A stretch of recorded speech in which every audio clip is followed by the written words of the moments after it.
which of the 5 roles of a mentor relate to chapter 11?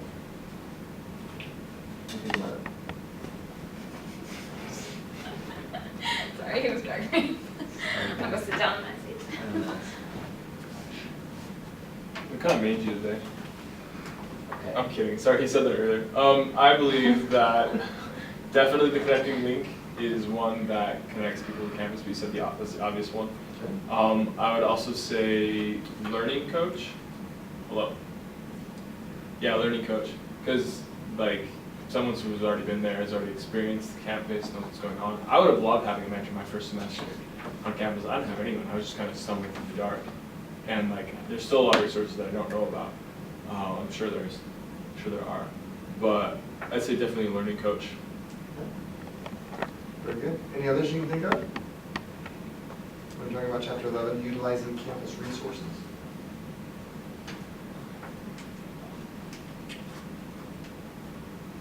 What do you think, Tom? When you think about those 5 roles in campus resources, which one of those 5 roles? So we've talked about connecting link, talked about learning coach. Can you think of any other?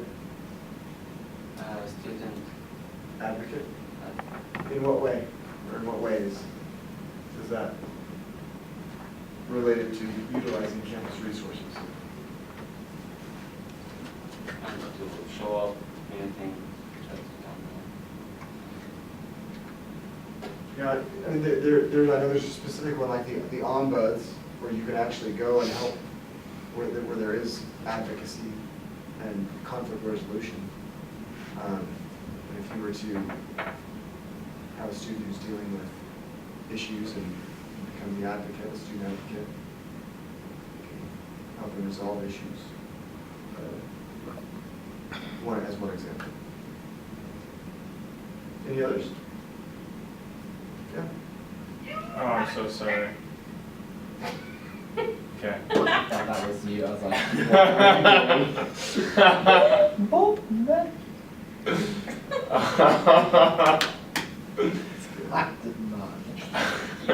You're like, whoa. I would also say trusted friend. Okay. I don't want my friend to show me around campus and to hook me up. Like if I had a question or if I had an issue, like, oh man, like my books aren't right. Oh, go to the bookstore. They'll help you out there, or go to the library, or something like that. So. Yeah, just like a friend. I mean, I think a lot of times we might feel an obligation or by way of an assignment that we're going to be connecting them to resources, but you say, hey, you know what? Have you ever heard of this? If you ever need a computer fixed, go to this place. I mean, just as a friend thing, as opposed to feeling that duty or an assignment. One of the things that we are looking to improve in the mentoring program, one of the opportunities for improvement, is with this idea of becoming, becoming a connecting link. And it's really the idea of not just sharing, like getting in front of a class and sharing an announcement of, oh yeah, there's this activity going on, and this activity going on, but really trying to own the students, finding out what they need, and then trying to connect them with the opportunities based on the resources and services and other human networks that exist, so that they can be more successful. So it's much more proactive than just giving an announcement. I think we've become good at announcement giving, but it's not. It's much further. It's beyond that. In your minds, if you were to think about that charge of improving the way we become a connecting link to students, what would that look like? What would the ideal connecting link? Let me rephrase that. What would a realistic connecting link look like? The ideal may not be realistic. What would a realistic connecting link look like in a classroom, for example? If you were a mentor in a classroom, what would a realistic connecting link look like? Well, I'm not sure if this answers your question, but as I look back on my experience that I had with my my student success class, my mentors, I had 2 at the time. They did a great job, like you said, doing the announcements, and telling us about resources and activities going on. I would have liked to see more involvement from them though. Being involved in those activities and actually reaching out to the group and saying, hey, I'm going to this. Who wants to come with me? And kind of encourage the group to actually not only be aware of the resource or aware of an activity or event, but actually encouraging people from the class to go with them, and actually take them and be a part of it and kind of share that experience together. And I feel like that would actually be an example of the connecting link actually taking part in that resource for that event. Taking the students down with them and participating with them. Excellent example. Very good. Thank you. Haley? I agree fully with that because I think that some people will hear about something and they want to go, but they may not have anyone to go with, and so they don't end up going. And so if you give them the opportunity to actually go with someone they know, then there's it's more likely that they will actually participate in it. Well, and it goes back to the old saying, you can give a man a fish and feed him for a day. You can hand them the fishing pole and say, here, this is what you can do with that. But there's power in showing them and being a part of that activity. Just like mentor taking them somewhere. Come on guys, after class, come with me, I'm gonna go here, and showing them how to be a part of that. Because some people may want to do that, but they're afraid, like Haley said, or they don't know how. They don't have any connection, they don't have friends that are a part of that, and they don't want to go by themselves. So it's easy to go with somebody who is more aware of what's going on. There's a phrase that I often like to share. I don't know if I've shared it in the mentor setting, excuse me, but I've shared it in other settings. But I think it's really applicable and it applies to what you just said. We can have, there are the 3 M's. We can be effective by having a meeting. That can be effective. You can train someone, you can help someone, so a class session, a meeting. The second M is modeling. You can model how to do something. That can be increasingly effective.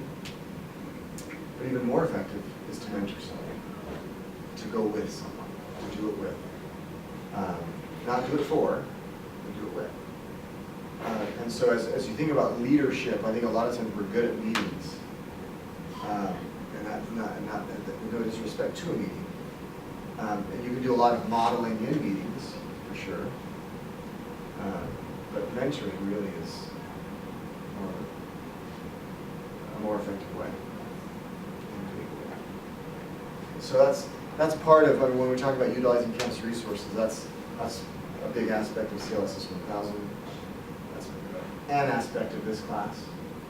But also getting you to the point where you're leading in your own way, in your own life, how to be an effective student, how to effectively use resources. Well, and I think that we need to not forget that for the students, a mentor is a massive resource. And we need to put ourselves out there as the mentors and teach the students how to use us as a resource. I mean, it's not just about the mentor teaching the students about what else is available around campus. It's like you said, it's all good to have the meeting and tell them about it, but they need to have the connecting link and they need to know how to use the mentor as a resource to get to the other places, because most students will need that. And one of the aspects of the connecting link that is often maybe overlooked, not intentionally, but it's important to connect people to resources, but maybe possibly more important, or equally as important, is to connect students with each other. And like you said, Haley, if people feel comfortable going with someone, well, it'd be nice to be able to have them go with their peers as well, not just us. Mm-hmm. But connecting each other with one another, that becomes an instant strength for people who are maybe having a hard time. You have other people to lean on. So connecting link is much more than just announcements. It's more than just taking people to activities. It's more than those things. It's connecting people to people. People to, students to students, students to other peers, students to faculty. The relationship piece that's so important. So that's what it really means to become a connected link. Rob, go ahead. One of the most successful semesters that I had where I felt I did this one really, really well as a connecting link is I did just that. It was a smaller class, so it was, people will say it was a little bit easier, but we were, I think it was 14 of us, and by the end of the semester they were all best friends. And so throughout the semester when I'd tell them about activities, it wasn't just me talking about an activity, it was me saying something and them all planning where they were going to meet, when they were going to get there, what they were going to do together, and what they were going to go do after. Like that's every single event that I talked about, that's how it became. And I knew the events that they would think were fun, that they would want to go to. So those were the only ones I'd ever talk about. I would never bring up an event that had nothing to do with the interests of any of them. But I would bring up those and they'd all get together and it was really fun. And I focused more first on that, on connecting them as a group together before really throwing out all the activities that we have on campus. Good. I could see us getting to the point where maybe we don't even give any type of announcements. You're actually sending messages to students in general saying, hey, I thought of you, this is an activity going on. And then you can make it broad, say, hey, I'm gonna go to this activity. I've sent you guys messages on Canvas or text about resources and opportunities that you might consider. I'm going to go to this activity, this Friday. Anyone want to come with? Who else is going to activities? Hey, does anyone want to go with them? That kind of thing. So then it's just much more personal. Any other comments about utilizing campus resources or connecting link? Yes, Haley. Well, I think it's really important to connect the students to each other because especially if it's their first semester on campus, most of them don't have friends yet, and most of them would like to have friends at school, like actual friends, not the see you in class,